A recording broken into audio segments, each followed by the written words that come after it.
Hello, I'm Mark, I'm Casey. And I'm Patrick.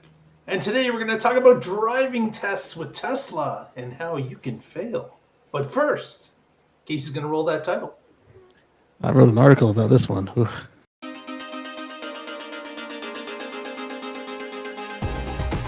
You're watching the Tesla Life Express. Not this exact one, but just the same scenario keeps happening again and again and again.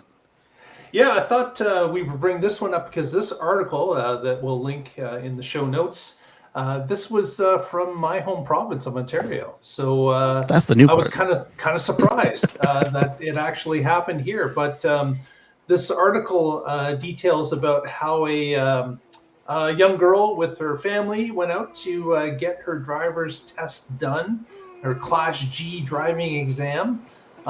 They were able to successfully perform all the tests, and after receiving 100%, the examiner failed to give her a pass, So, claiming, Class get G, this, does that mean she can drive semis and do chauffeuring and it's some special class, right? Class G? G is normal in Ontario, so it's just a car. General. Just a car, general. Yeah. Okay. Exactly. So, so you mean like the kind of cars, if you had that, you could drive a Tesla? That's right. That's okay. Right. But this examiner said that She cheated for a pass because the car was too high tech, in quotes. But what he specifically was pointing at was the regenerative braking system and the one pedal driving, as well as a green light chime, which is on the car as well. So we know that if you're using the car and the light in front of you changes to green, you get a little chime to let you know that, hey, light's green, you should be moving. But that, as well as the one pedal driving, was something that threw the examiner off. And I do have to say that the one pedal driving is somewhat understandable. Really? No, it's not. Just bear with me. You can argue with it, but bear with me. I have already. I would say that when someone is examining all these different people in different cars, of course, they bring their own cars to do the exams in. Having a vehicle that is outside the norm and does some of this regen braking for you, if not just one pedal driving, I think could be offsetting to the examiner because he's really not sure if the car is doing it, if the person's doing it, if there's a combination. I can understand why there could be that issue that he's not really sure and can't judge a person because, of course, they may be just covering the brake pedal. They're not pressing on it, but the car is doing it. So he doesn't really know. I think that maybe regen or one pedal should be possibly taken off during the exam. And then, of course, after you get your license, you can do whatever you want. But I think there is that issue that the examiner is, since he's dealing with so many different people, and the vast majority of people's cars don't have that assist feature, and the person could be covering the brake pedal, and you really don't know if they're pressing or covering. I think there could be an issue there. Well, I disagree on a couple grounds, not just the ones I used in the past. My 1995 Nissan truck, they didn't have a model number, it was just a truck. If I shifted, if I needed to stop, I had to downshift, and then I didn't need the brakes anymore unless it was a panic stop. And this particular truck was so unbalanced. If you did a panic stop, you had to be careful how you did it, otherwise it would spin if you push the brake pedal. So, and that's just 1995. I had a friend in school had a 1967 Fastback. He had to downshift as well because the automatic was either not an option or it was just not a well selected option for one to survive to when he got the car. Yep. And if they can't handle that, those cars don't have an option to turn it off. And then we'll go back to my previous argument that that's disabling a safety feature. It's making the car behave much differently than how it will be when they use it, and how it should be while they're training. Because while they're training, I'd much rather them have a chance to do it again than to have a collision and potentially ruin several lives while training over something that was preventable. My solution then, and still is, pretend that there's something out there that they need to stop for shorter than the regen will give them. Oh crap, a ball, stop! And you won't have any false positive from the braking systems because you're lying. There is no ball, there is no kid, Right. and so they're not being helped by the computer except for ABS. But they've never had a problem with ABS before. Well, I say that they probably did have a problem with ABS. Oh, you're not pumping it right. But Yeah. in the recent decades, they haven't had problems with ABS, and so the lie test will work. Either just have it in a specific region where you're approaching the DMV or whatever again, or where the Or they're in the parking lot. in the parking lot, or where the tester just feels comfortable that they're not going to get a rear ender, and then one, you're seeing if they know how to use the real friction brakes. Two, you're seeing how they react under a normal amount of pressure. Because if they have a breakdown just because a ball broke into the streets, not the safest. But you get to see that as well. So you actually add an additional opportunity to observe them, and then you're not putting anybody else at risk by making this weird scenario where they have to use this special car or where they have to disable functions in their car that no normal person would. Because I would that's Canada, but here if you forced that and somebody got injured, then the person who got injured or their survivors would definitely be able to come after whoever set the rule to turn off the stuff. Interesting point. Patrick, what do you think? 2 points. So, sure, the evaluators have to deal with all the vehicles that are out there. Who knows what the next person is going to bring in? But that's a matter of training for them.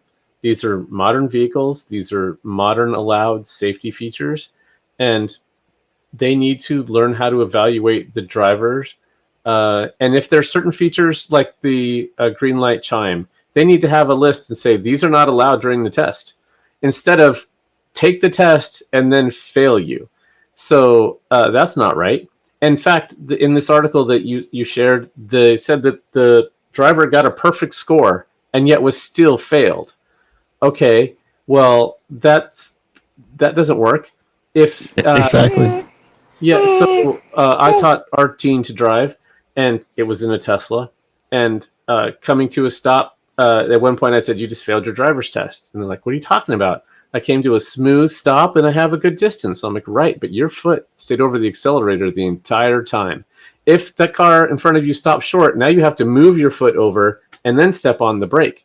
So when you're slowing down like that, at some point you move your foot over, even if you're not going to use it."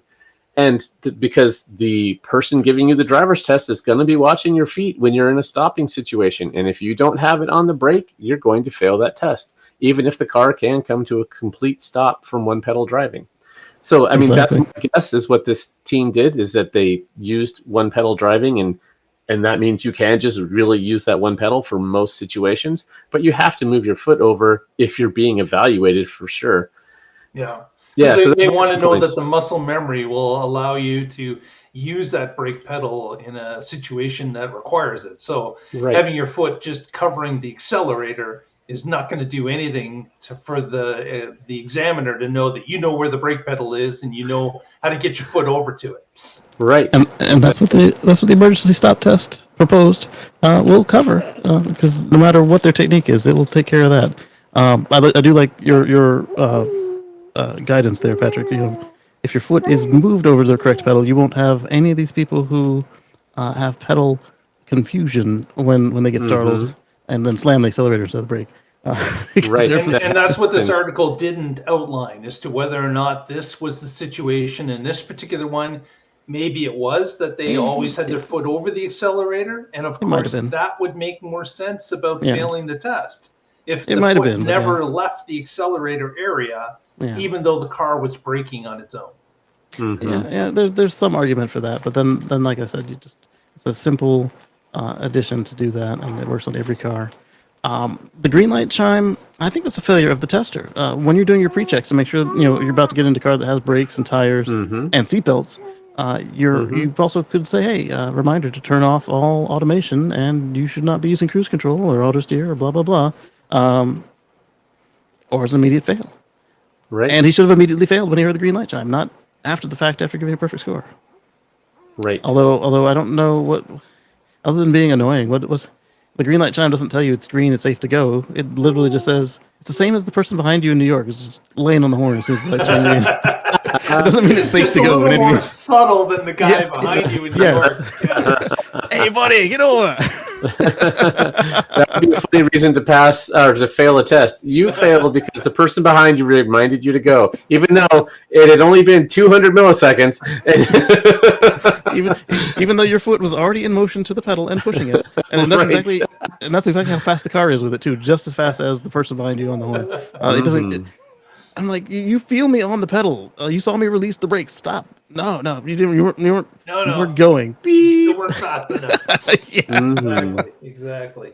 Well, that's those 2 points from both of you. That makes sense. I'm thinking that there's got to be a combination that the driving DOT offices have to get their heads around this and start writing up some rules as to how they can address it, because obviously it's now happened in many jurisdictions, different countries now, that the situation has been the same in a few different of them, and it's perception, it's a new car, it's new features, and there has to be some education, there has to be some rules that both parties understand at the outset of the exam.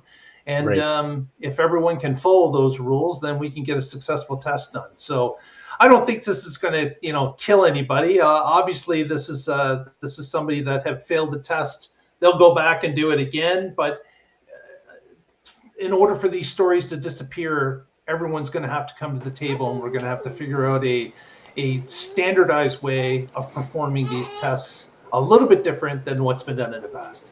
Yeah, part of it though is you can't be just insulting people's integrity immediately just because you don't know what's going on. So this is where one of my other proposals would stand to help as well. If you just bring the tester in with a portable 360 dash cam, we're looking at $50 in parts and $100 to the government because you got to mark it up and have extras and ruggedize it and all that. Have each of them just carry one around, and if the student chooses not to allow its use, then they have no recourse to contest any test results if the instructor says they cheated. And if they do have it, then you can say, all right, here's our one guy who knows Teslas, our one guy who knows GMs, our one guy who knows Fords, and they can verify that we're not wasting any money on training everybody. That way, that particular person can review it and say, all right, we'll have it in 3 days, and they will weigh in, and then whatever their normal review process is to any other contentions are, like, all right, well, the guy said you didn't cheat, but now that we reviewed the tape, you really didn't move your foot over the pedal, so that doesn't count. And then some places, a police officer gives the test, so those jurisdictions would save the money on not having a portable dash cam. Yeah, because they're already wearing body cams. Well, that pushes it out to the viewing audiences. What do you think should be done with this? Do you agree with some of the points brought up here today? Do you have other points that would make this a better experience for both? What do you think? Put it in the comments. Let us know what you think and what makes sense to you. And have you had an experience? Has one of your young drivers had an experience, positive or negative? Love to hear it in the comments. With that, we'll roll out to some shout outs, and we're going to go to Casey first because he's got an impatient daughter that's going to take that headphone right from him if we don't get going. She is complaining. Taking this test. Yeah. Hey, are you ever going to take a driving test? Or are you just going to let the robotaxi take you everywhere? So that was the question: is do you think that your children will even learn to drive? Like, are they close enough that this is a possibility they might not? I was watching a robotaxi competition between version 12 FSD and and a version of the San Francisco Waymo, and Zooxes kept popping up along the way, and then 2 of the new Waymos showed themselves. I'd like to know in the comments. But for shout-outs, catch us live on Wednesday at the Tesla Life regular show, 7 p.m. Eastern. Very good, Patrick. As always, I'm with the Oregon Electric Vehicle Association. You can find us at oeva.org, and I blog occasionally at carswithcords.net, where I write about my future free from fossil fuels. Thanks. Thanks, everyone, for joining us. You can also follow us through the week at our X feed, which is at the Tesla Life, and get together with us next time, and we will find out what's happening in that Tesla Life.